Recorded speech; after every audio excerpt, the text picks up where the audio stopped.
As an Amazon FBA seller, are you ready for 2026? Because what worked in 2024 or even in 2025 might completely tank your business next year. Today, I want to go through what I've seen happen and what I think might be going forward in 2026 and what we can expect from that. First things first, trade dynamics and tariff realities have changed the game. Now, in 2026, the tariff environment is going to really hit home, and it's going to have a big effect on everything that happens, especially in the US marketplace. Now, unless a major policy shift unfolds in the US and between the US and China and also the other nations, import costs tied to those tariffs on all nations' goods are likely to have a permanent impact upon pricing and ultimately profitability in the Amazon marketplace, and particularly for sellers. Now, what we have seen is tariffs going from 10% all the way up to 35% and even higher for other people. Now, what's going to be interesting to watch is how that affects the actual marketplace. Is it going to be absorbed by manufacturers? Are we going to take hits as suppliers along the supply chain? Or is it always going to go through to the end user, the customer? I think part of this is going to happen across all parts of the channel,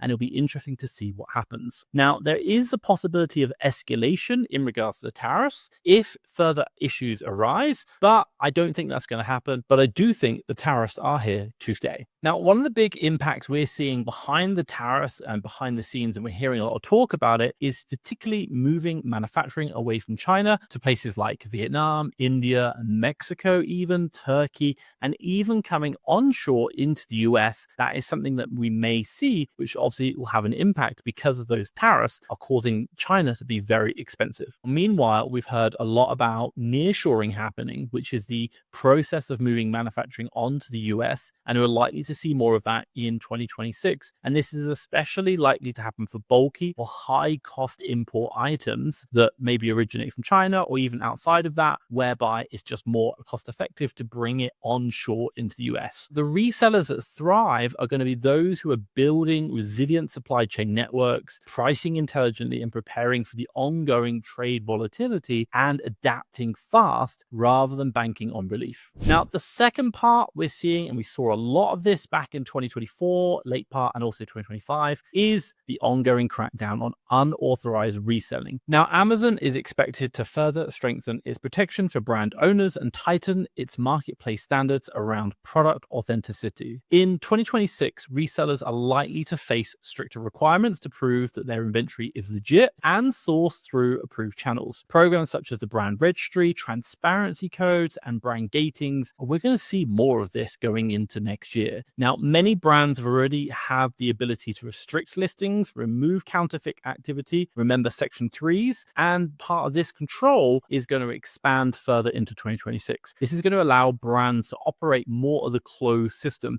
Transparency codes are evident of this, and we've heard from many sellers how brands are using this to basically limit supply chain. For resellers, this means that brand authorization letters, distributor agreements may become part and parcel of what we're doing as resellers to avoid takedowns. Now, there's still going to be opportunities, especially for those bigger brands. We're going to see more and more of this. Amazon is going to be focusing more on customer trust and is going to be taking decisive action, including account suspension, invoice checking against resellers tied to illegitimate goods, gray market goods. This is going to have an impact. Now, overall, the market is clearly moving towards a tighter brand protection, requiring third-party sellers to provide stronger proof of authenticity. This is something we have definitely seen over the last few years. Now, the third thing we're likely to see is increased fees in regards to the costs of selling on Amazon. This has happened every single year that I've been selling on Amazon for the last 8 years, and I can pretty much guarantee it will happen every year in the future because everything's getting more expensive. With increased labor costs, fuel inflation, everything, it's going to see increases in fees and possibly even entirely new fee structures like we have seen before. Now, Amazon has already layered in costs like holiday peak surcharges, storage penalties, aged inventory fees, and there's no reason to expect that this trend is going to stop. Beyond direct fee increases, we've also seen policy changes. For example, Amazon has shifted the cost to sellers. For example, when we look at reimbursements, they have now tightened up on it. This year, they set the amount that's reimbursed, and even if you provide invoices, most of the time they will reject it and set the price that they reimburse to. Now, this means sellers must adapt. Another thing we've seen with Amazon, they're now discontinuing the prep service. They've announced that already, and this means sellers have to handle all prep in-house or use third-party services, which is really going to simplify Amazon operations, improve their margins, but potentially cut into sellers' margins. The outcome is the need for focus on financial management, close tracking of costs,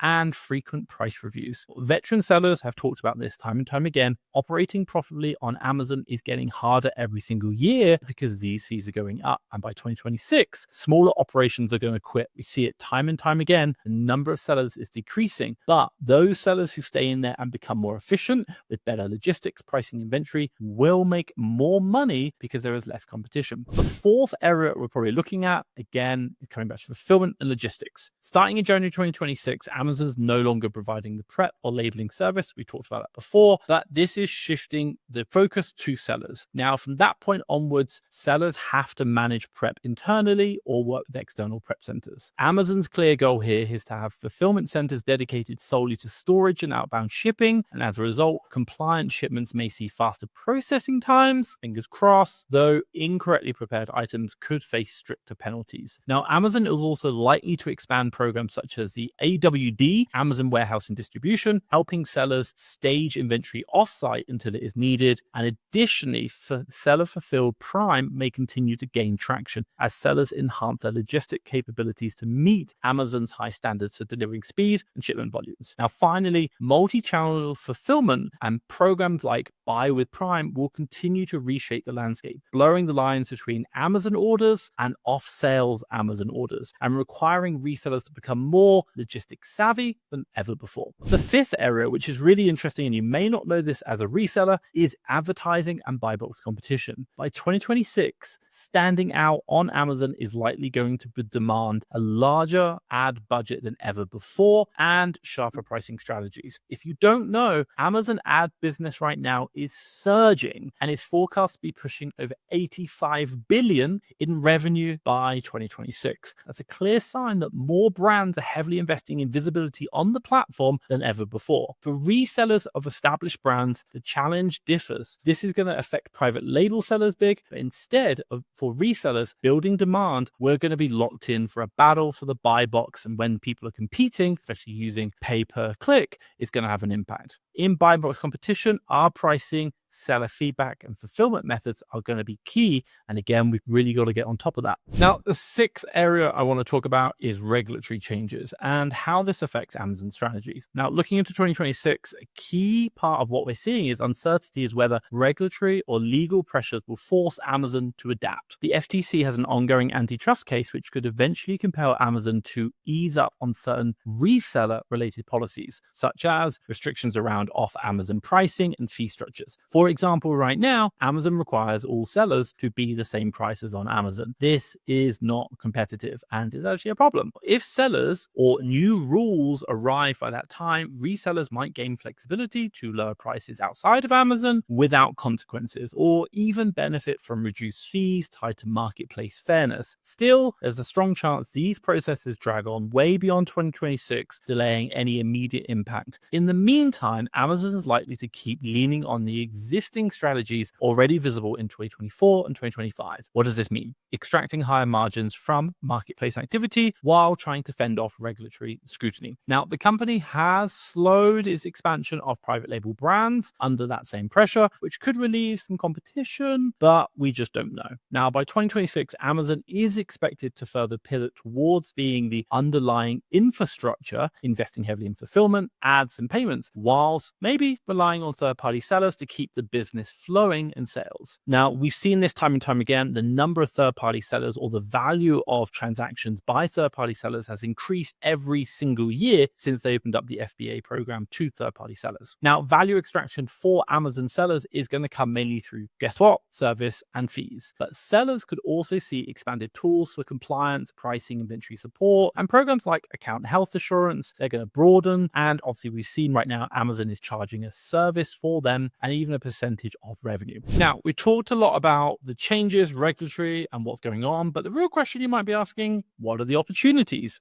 So while there are challenges, and they certainly do exist, there's going to be clear areas that are going to be growth opportunities, things that are improving for the better. Now, what are they? A key area we're seeing right now with Amazon, and they've recently talked about it, is the rising interest in refurbished and resale segment. Now, this is where customers are willing more than ever to purchase renewed products at lower prices. Amazon's renewed initiative highlights this shift, and resellers who can legitimately source and certify and remarket returned or refurbished items, especially in electronics, may find themselves in a less crowded and increasingly profitable space. Another avenue is international expansion. Amazon is continuing to strengthen its reach in regions like Canada, Europe, and India, and programs such as NAF, North American Remote Fulfillment, and Pan-European FBA make cross-border selling easier than ever, giving US sellers access to wider markets and whilst being able to capitalize on demand differences. Now, beyond this, Amazon is also expanding into areas such as B2B through Amazon Business, offering bulk purchases, opportunities with business buyers, and staying up to date with new features, whether that might be subscription-based models, influencer-driven sales, we saw it the Amazon Influencer Program, or even other beta programs that can uncover fresh niches. 2026 is going to be an interesting space that's going to represent a big opportunity for everyone, but the market is adapting and it is changing. Now, e-commerce overall will continue to grow, and resellers who adapt quickly and focus on customers obviously can still carve out a long-lasting success, but we do need to be adaptable. I'm sure it goes without saying, Amazon is constantly changing, but we already know that what truly matters is how we adapt to those changes. And the best way to do that is by learning from our mistakes. Now, that's why I want to share a video where I talk through all of the mistakes I have made over the last 5 years of selling on Amazon. I'm going to share this with you around here, and you can click that link. And if you found this video helpful, make sure you give me a thumbs up, and hey, hit the subscribe button so you don't miss future videos when they get released.